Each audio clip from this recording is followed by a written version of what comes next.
Hello, ladies and gentlemen. My name is Kurt, and welcome back to Far Lands or Bust. Here we are, continuing where we left off from the live stream in the disastrous hidey hole of disastrous disaster. For those of you who remember, I was originally up here, that then, went to sleep and then promptly got attacked by a zombie. There's also a spider nearby. Here's Wolfie, watching guard. Kind of came to my rescue when that happened after the live stream. So let's grab him. Let's get the heck out of here.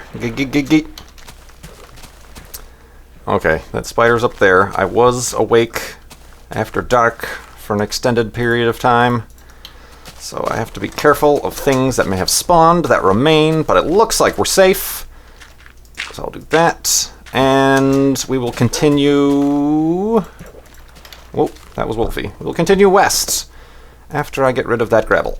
We will continue west, indeed, making more progress to the Far Lands. With Wolfie in Far Lands or Bust, and speaking of progress, we've made quite the great amount of progress in our Child's Play charity fundraiser. We are up to 88% of our Child's Play charity fundraiser goal over at farlandsorbust.com. $25,755.01.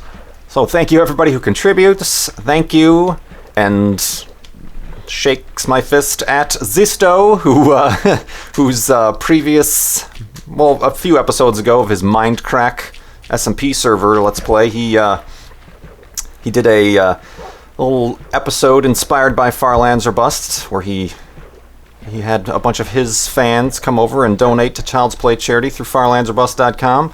I appreciate it. And now I'm about to be another milestone video behind, but I'm working on those, getting ideas. They might not be as spectacular as previous ones, just because I want to get them out of the way, because I don't want to have gotten 100% and then still be 4 milestone videos behind. So we'll. I took some damage. I need to. I'll take care of myself when we go to sleep. Yeah, that might happen. But yeah, I might play a few video games that you guys have been requesting for a while. Diving board.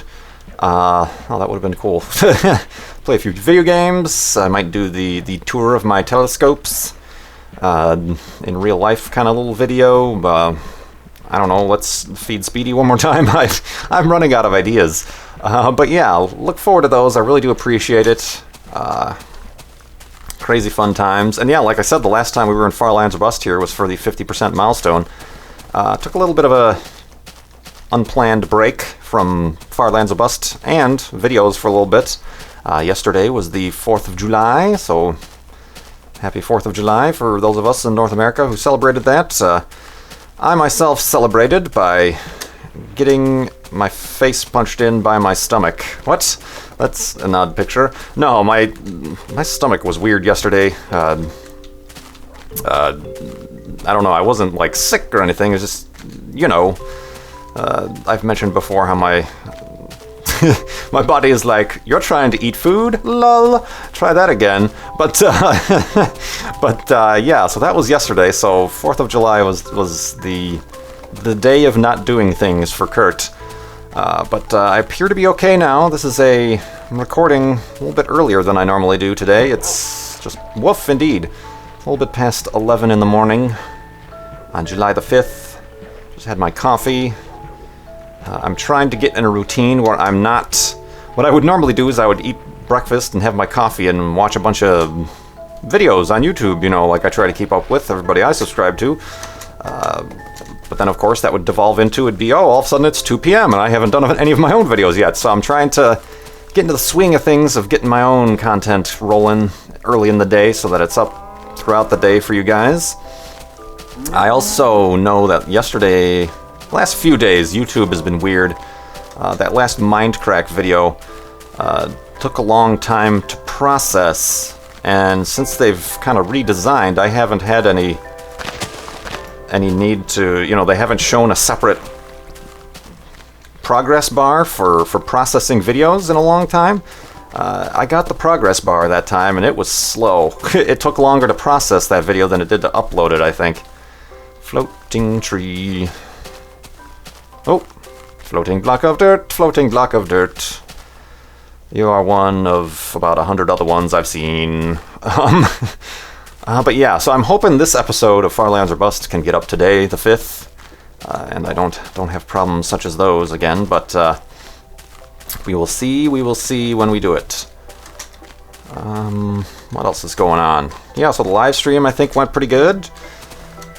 My good friend Brian, Lorgon111, joined me for that, for a good deal of that, and then helped me record that Far Lands or Bust episode, so I appreciate that. Like I said, everybody go check out Brian's channel. It's youtube.com/whoa. No, not /whoa. youtube.com/Lorgon111. He did a really cool series recently called The End of Crafting, I know I mentioned before, where he played the entire game of Minecraft to kill the Ender Dragon without using a crafting table, without any 3x3 crafting. Impossible, you ask? You'll just have to watch his series to find out. Plug, plug, plug, plug. Oh, I don't like these cacti. Careful, Wolfie, careful, Wolfie. Very good. Don't wander. Indeed. So yeah, July 4th, problems uploading to YouTube. Also, something that happened July 4th. Science happened July 4th. Well, not technically. They announced over at the Large Hadron Collider that they are a lot more confident that they have the signature for the Higgs Boson particle, which is one of the main purposes that they've built and have been doing non-stop science over at the LHC. And I got a lot of requests from you guys for me to talk about it, try to explain it. It's a very, when you're getting into some pretty subatomic quantum physics-y type stuff, talking about the standard model of physics and stuff like that, you get a little bit complicated. My channel might not be the best place to hear about this. There are plenty of other channels. There's the 60 Symbols, periodic videos, Brady and those guys over at the University of Nottingham. Did I say it right that time? I got totally lambasted the last time I said University of Nottingham. Why do you Americans always pronounce it ham? It's because that's how it's spelled. But yeah, those videos, and there's Minute Physics and all these other YouTube channels that are much better at explaining science, and they have visuals and things. It's a little bit better of an audience, or a little bit better of a way to, careful, to hear about these things. But I will do my best to talk about the Higgs boson. It's not like, I know it got a lot of media attention and stuff like that, but it's not like they discovered it. Here it is, 100%. There's still a lot of stuff and data to go through. Over a year ago, they kind of had a similar announcement, but they were only about 90% sure. Now I think they're about 99.999% sure that the signature that they're getting out of the collisions that they've been doing for the past couple of years are from the Higgs boson. So yeah, they can't just stand up and show a picture. Here's the Higgs boson, so it's not like that. And you're really not, the way they do things, they don't see, squids in a lake. Calamari, anybody? They don't actually see the Higgs boson. They see the after effects of the collision, and then those energies are estimated to be related to the existence. The brief, less than 0.00000, about 16 zeros, 1 fraction of a second of the existence before it decays of a Higgs boson, and that's the energy they see. But I think I have some notes here. I watched a few of those videos I talked about, like I said, from Minute Physics and not the periodic. It's 60 Symbols is the other channel that talks about science and physics a lot.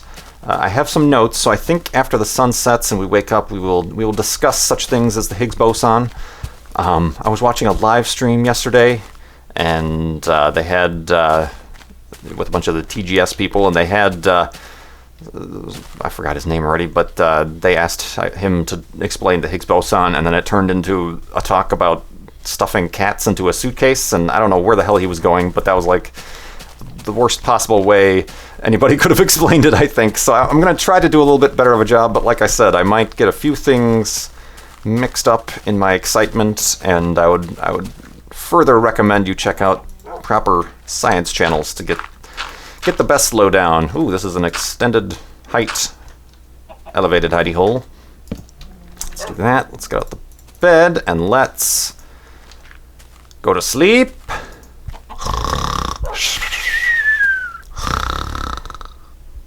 And subatomic particlesness, indeed. Ow! I bent my Higgs boson, but indeed. Let's. I don't want to forget that. Let's continue on. So the Higgs boson.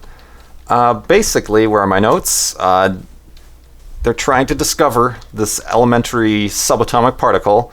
For those of you who don't know, all of matter. Let me back up a little bit. All of matter is made up of particles and atoms. Everything that we know. If you've been to any high school or even middle school, they teach you stuff in middle school like this.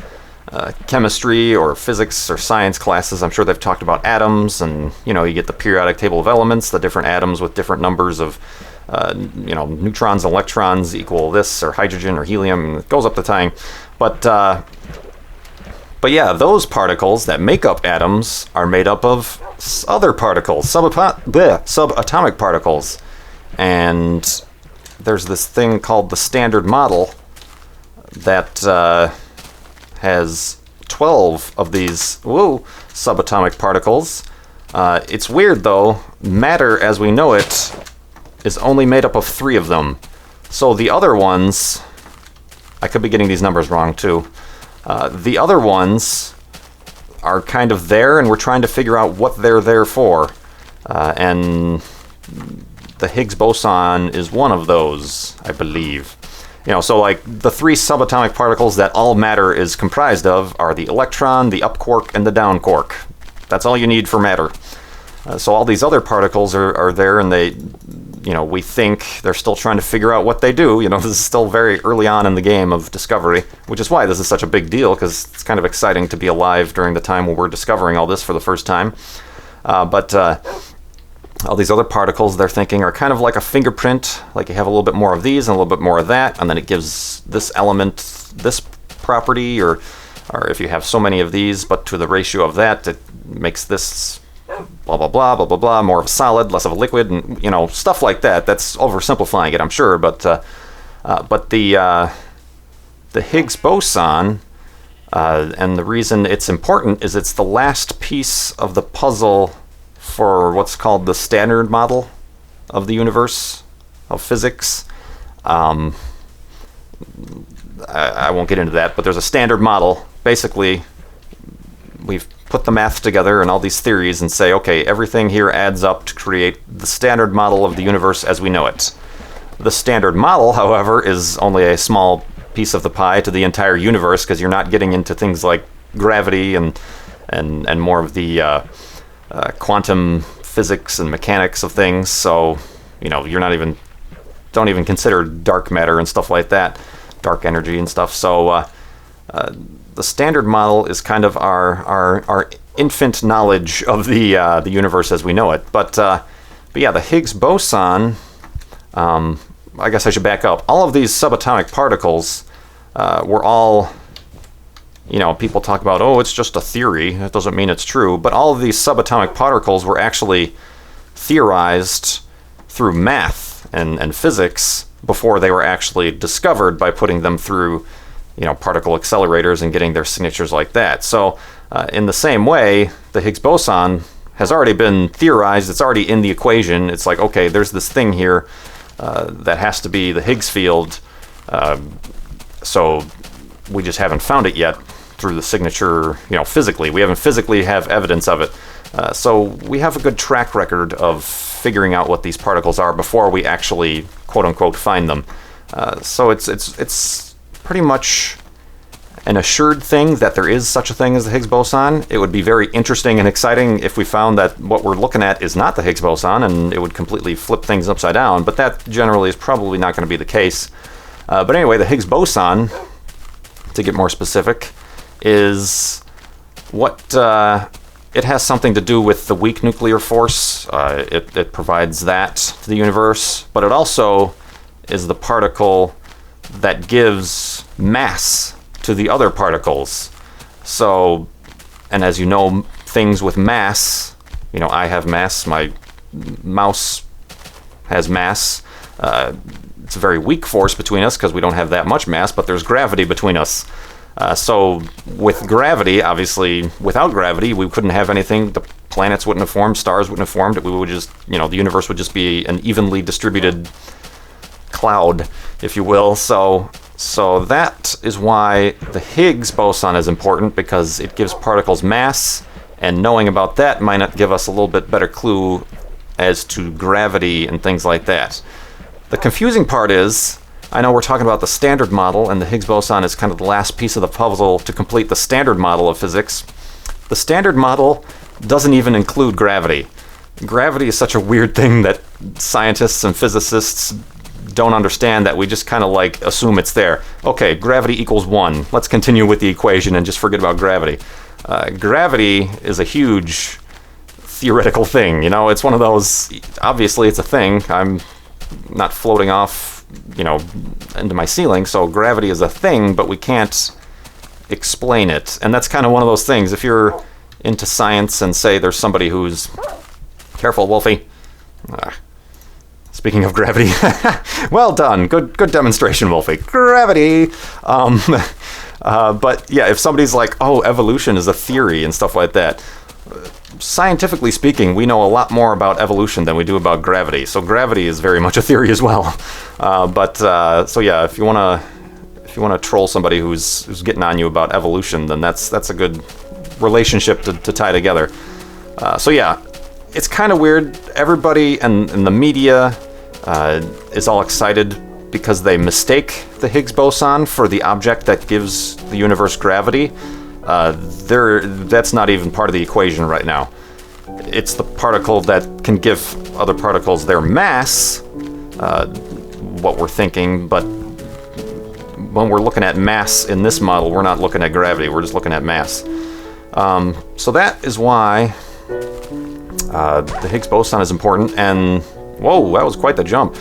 And the people at the LHC have compiled billions and billions of collisions. They've been running the collider, 24 hours a day for the last years, and through all these collisions, it's not like, ooh, we found one point of data that is the Higgs boson. No, there are millions and millions and millions, because they have to further conclude and smooth out the charts and the curve and the plots. They plot all these energy points, and where they have theorized that there should be a little spike, a very, very minuscule, but a little spike in the curve where, okay, this energy field is where the Higgs boson happens. They're finding that, yes, they're actually seeing that curve in their results, in their data. So that's why now they're saying we're 99.999% sure that this curve is being caused by the Higgs boson. Of course, once we can say, and these experiments are going to keep going, it's not like they're going to shut off the LHC and say, we found it.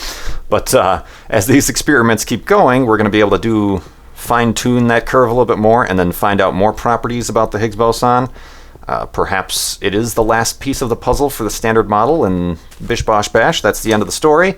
But it would be, like I said, even more exciting if, say, okay, yeah, it's behaving as we would, but there's also this other property to the Higgs boson that we didn't expect, and then it starts opening to the door to that other piece of the pie that I was talking about. The standard model only talks about a very small fraction of the universe as we know it. But maybe that if there is some other property to the Higgs boson or some other particle there that's doing something for or against the Higgs boson, then it opens up another window to explore and more particles to detect and stuff like that. So it's exciting news. And obviously, like I said, the media really gets on board when they have press conferences and announcements. And then I think, a lot of the time the media, this is exciting news, don't get me wrong, but the media spins things in a strange way to make better headlines and stuff like that. But yeah, I think is a slightly better explanation than talking about cats in suitcases. But yeah, like I said, I'm more partial and more knowledgeable, I think, about like astronomy and like the physical astronomy and distances and why things are like this. When you start getting into particle physics, I might not be the best guy to ask. It still excites me and it's really interesting stuff, but I'm still in a little babby when it comes to talking about stuff like that. And I never took physics in high school or college or anything, so I took, physical sciences like geology and stuff like that. So, you know what? I'm going to try a little bit of an experiment here. We're going to do another 3-day episode because I was gone for a little bit there on account of my finicky stomach and the 4th of July. So let's make a couple more beds here. Boop. And a boop. Boop, boop, boop, boop, boop. Oh, I need more. I feel like I'm going through wooden planks pretty quickly. Whoop. Let's also make some food, which doesn't stack in 1.7.3. Let's have a bedtime snack. Ooh, that did it right there. Let's plunk down the bed. Let's break the workbench. And then place down the elevated hidey hole torch. And let us go to sleep under the stars.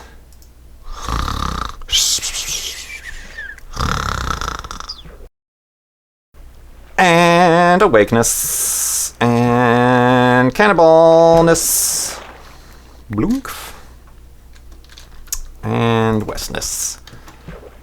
I gotta cook those iron, don't I? I picked up a bunch of iron that was exposed a while ago, and all of you guys have been saying, what are you gonna do with that iron? I gotta cook it. Gotta cook the iron, because as you can see, my diamond sword that I've had, not since the beginning, but for a while. I think I got this diamond sword when I went caving for the gold for the Clock of Destiny, the golden Clock of Destiny that I never used. I think that was probably 40 episodes into Farlands or Bust, so this isn't like, ooh, the original diamond sword, I don't think. But it's slowly wearing out. It certainly got a workout in the last episode fighting some zombies. But, yeah.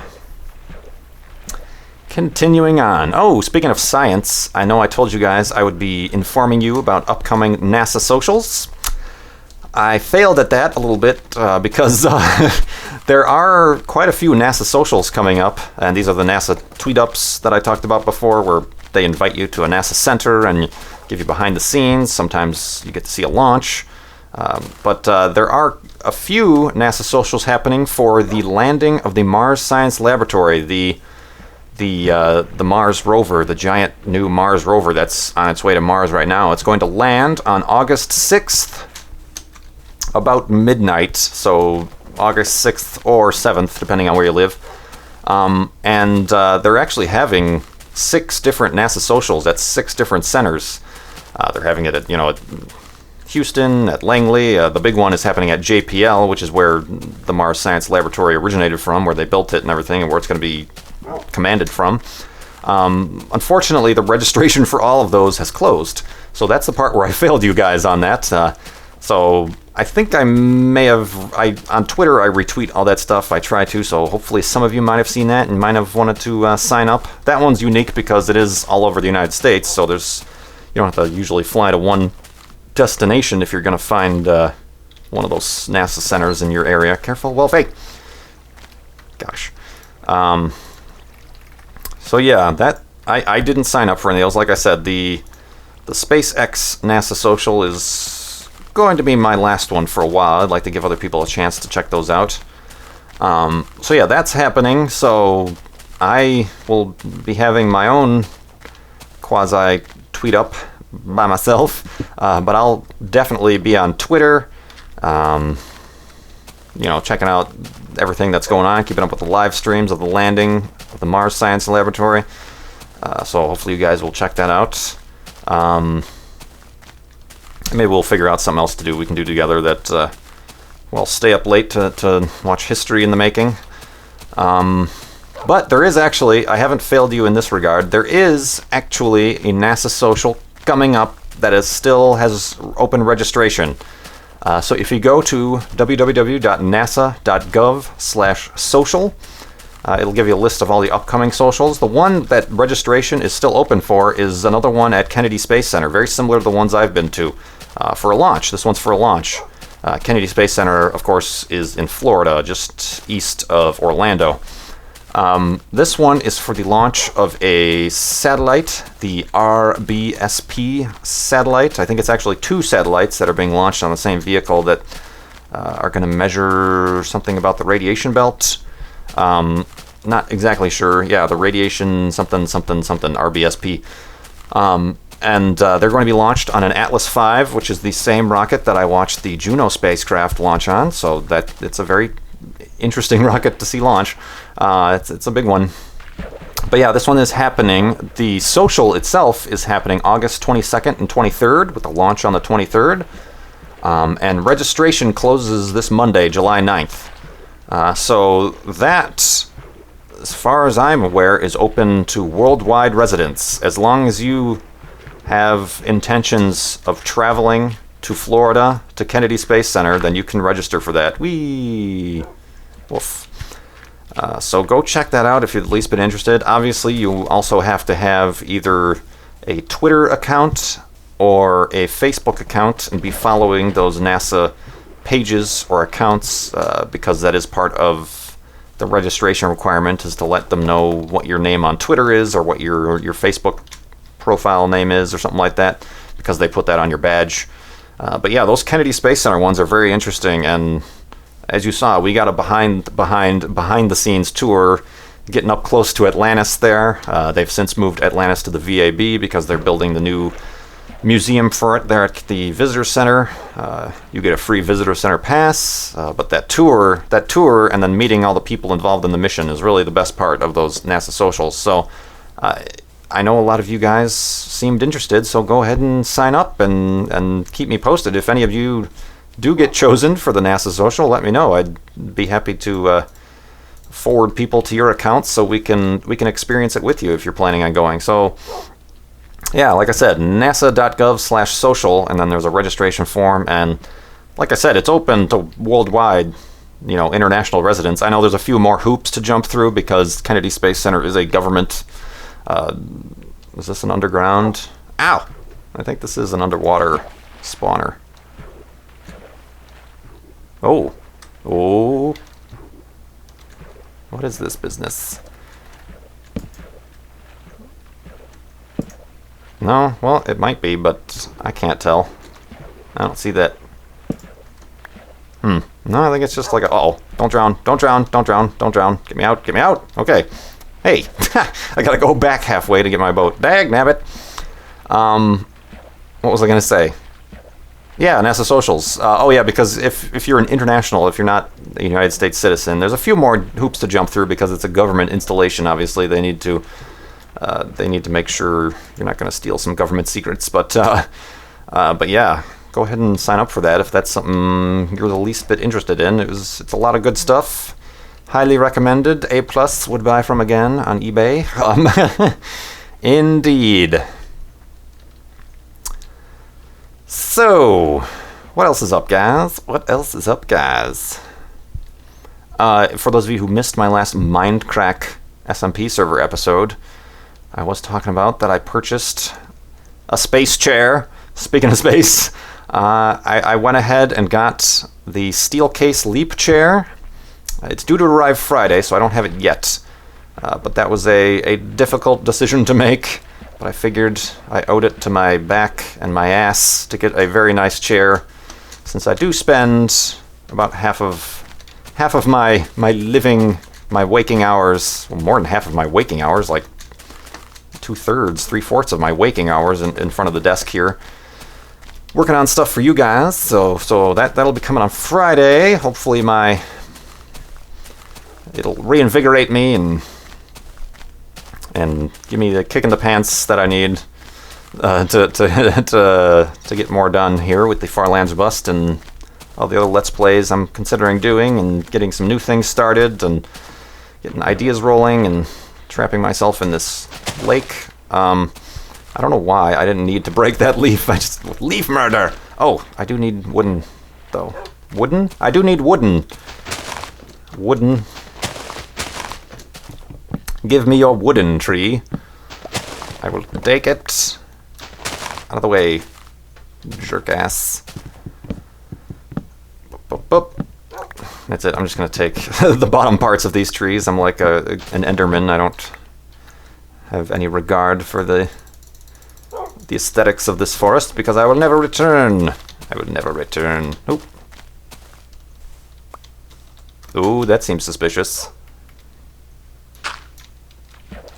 Aw, that was not as dramatic as I anticipated. Oh, shovel. Don't got another one. Okay. Oh well. So yeah, the leap chair will be coming. I'm excited about that. And then I was talking a lot on Twitter about that, and I also mentioned that, well, since I bought that, I you know, another one of these series of flowers that are, well, not anymore. They're lined up like that. I said I'd have to sell one of my telescopes because not a cheap office chair, first of all, but hopefully worth it. I'm gonna have to sell one of my telescopes. I've been talking about selling this telescope for a while. I don't use it that much. I got it because it was smaller than my other telescope, but it still turned out to be kind of a hassle to lug around, and the mount that I have for it isn't the most stable. I got what it is. It's a 150 millimeter. That's the diameter of the aperture. The 150 millimeter Maksutov Cassegrain, which has, even though it's a shorter tube, it has a lot of glass in there, so it's pretty heavy. So the mount that I have tends to wobble a lot. You don't want to have a wobbly mount, guys. Oh Lord. God, I'm still talking. 4-day episode. Indeed. Boop, boop, boop. And a boop. And a boop. I'm probably, because it's a 4-day episode, going to have to put a commercial in between the previous night here, but that's a good format, I guess. Let's watch the sunset, go to sleep.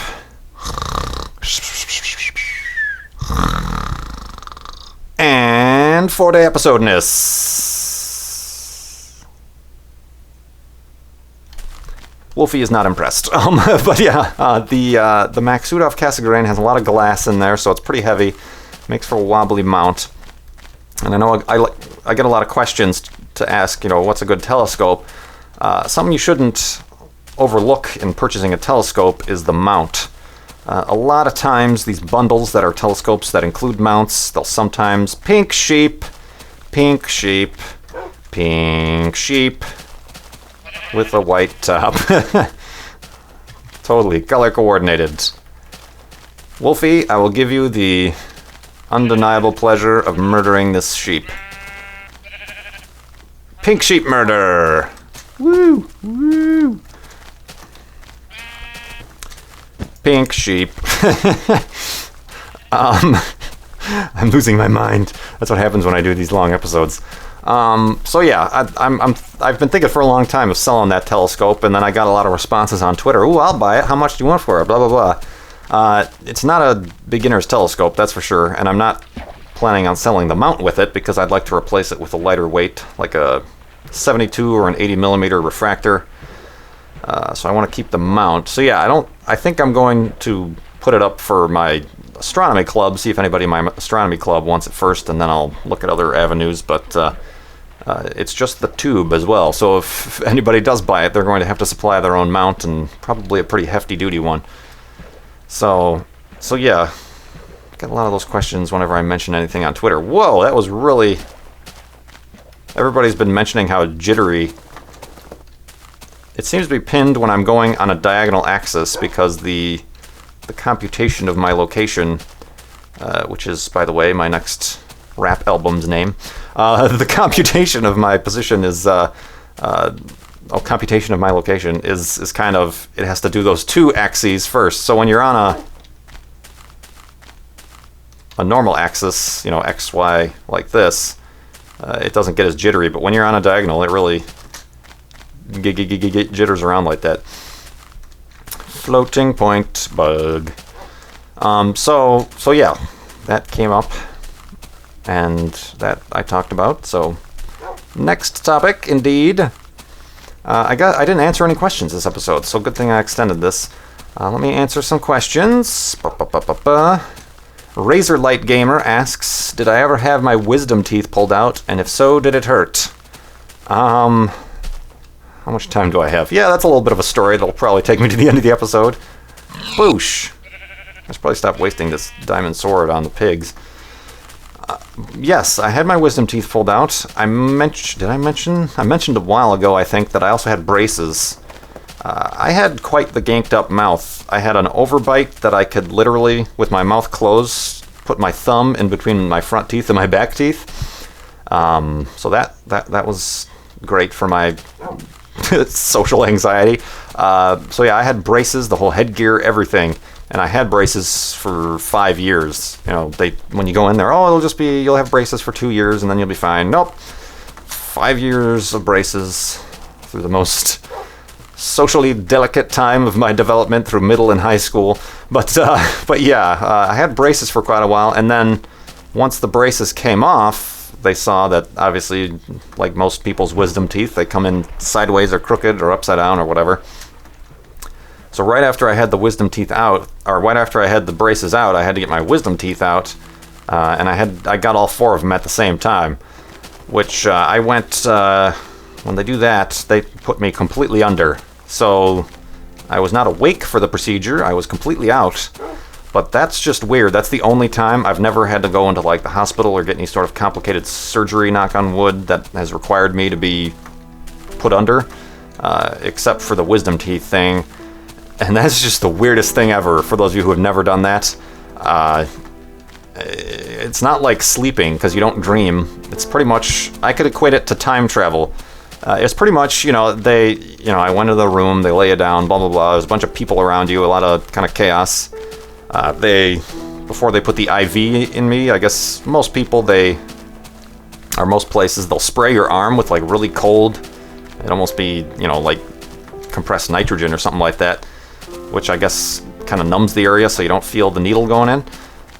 They did that, and then they put the thing over your nose, and it's not like instant, but then again, you really don't feel it coming on. So it's like they obviously have a full procedure. They try to have a conversation with you so that you don't fight it. I was a little bit fighting it because I forgot what they were talking about. You forget everything, by the way. I've never been drunk enough to be like wake up the next morning, I don't remember what happened, like some people get. I've never done that, but I'm assuming this is similar to that. But yeah, they're talking to you, you like sports and this and that. Nah, not really, blah blah blah. And then it starts to just like, I could sort of remember trying to fight it, but it just didn't work. It's like, and then but then you're out, so so basically, it's like I went out, and all I had was, I couldn't even feel the IV in me. All I had was the little breather over my nose. All these people and commotion around you, the thing on your face, the breather of the whatever, the gas mask thing over your mouth and nose. A little bit, kind of very sudden, and a little bit of commotion. And then, instantaneously, like snap your fingers, I was awake. Like, in the same room. All that stuff was gone. All the people were gone. Well, except for one person. And, obviously there was a bunch of gauze in my mouth that I didn't feel yet because my mouth was still all numb and stuff like that. But that freaked me the hell out, to be honest. Because it's like, you don't dream. And it's not like, darkness, or anything like that. It's pretty much like sleeping in Minecraft. You just kind of like, everything fades to black. And then, pow, you're awake. And then there's a zombie attacking you. No, so that was really weird, and I vaguely remember them, okay, you're awake, and then they get you up, and they move you into, like, the recovery room, which is kind of a room with a big padded chair, and they handed me, like, magazines. Oh, you like sports, don't you? I'm like, yeah, I don't like sports. They handed me, like, a Sports Illustrated or something like that, and I don't remember how long I was in that room, but I remember reaching the end of the magazine and seeing the back page, but not remembering the front page or what magazine I had just flipped through. It's one of those weird, hazy, drug-induced states. So, yeah, that was really weird. But yeah, I had the 4 wisdom teeth out, and then another funny story. Went home, and I remember just laying in bed, and I don't remember that much pain. I know a lot of people sometimes they end up like getting really swollen faces, and they can't do anything. I didn't have much of that, not that I remembered anyway. But I do remember I was sitting there watching TV with my older sister. This is another story. I had a previous story where I threw up on my sister in the airplane. And this is another similar incident. But I was watching TV. I think we were watching The Wedding Singer or something like that, Adam Sandler. And I was just watching TV, and I look over at my sister, and all of a sudden her face is like turning into terror. Because apparently, I still couldn't feel my mouth, but apparently, all of a sudden, a stream of like blood just starts coming down my mouth and down my neck. And I could just, it must have been like a horror movie. And for those of you who haven't seen large quantities of blood, it's not really red, it like comes out black. So she, like, her mouth turned into terror, and I'm like, what? Blood going down my neck. But that tends to happen when something shifts or a piece of gauze gets overwhelmed with blood. But that was fun. I wish I could have seen that. But the face on my sister was priceless. So, yeah, that was kind of my experience with getting my wisdom teeth out. Going under is just a weird thing. I remember on the drive home, I guess, to spill some beans, I got a little bit, I don't know why, I just started like crying. I was like, why am I crying? It's just kind of one of those weird things. It's like you just lost 4 hours of your life and you have no idea what happened to them. But it was like just the weird, I guess it was all the whatchamacallit, all the drugs and stuff wearing off, and like suddenly my brain is like, oh, you have emotions again.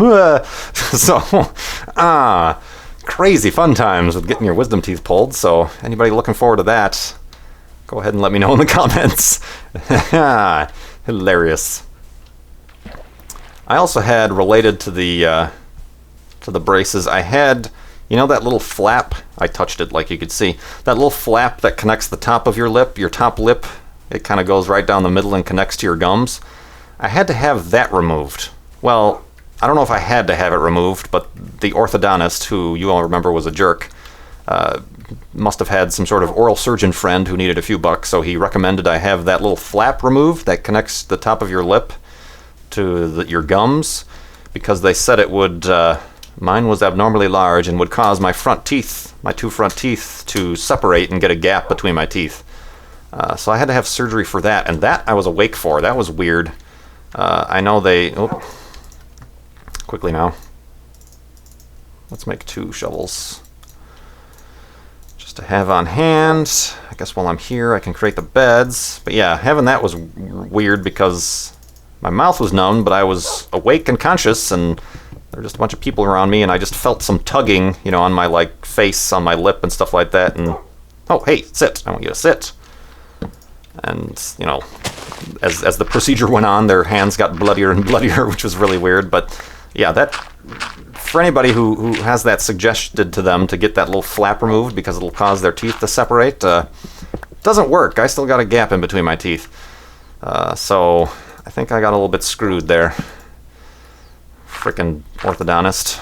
But yeah, woo! 4-day episode. This might have been one of the first 4-day episodes. I could be wrong. You'll have to remind me. But yeah, this has been a special episode of Far Lands or Bust, where you get to hear about my orthodontic adventures and the Higgs Boson and other such things. You can keep going to farlandsorbust.com, farlandsorbust.com, to contribute to Child's Play charity using the chip-in widget there. 88%. We're getting close. And like I said, I have some interesting ideas for the 100% celebration, so keep on doing that. I appreciate everybody's support for that, and thank you once again to Zisto for sending people that way. Indeed. So yes, please like, comment, ask me more questions, and subscribe if you're not already. I appreciate it. My name is Kurt. Thanks for watching. I will see you next time.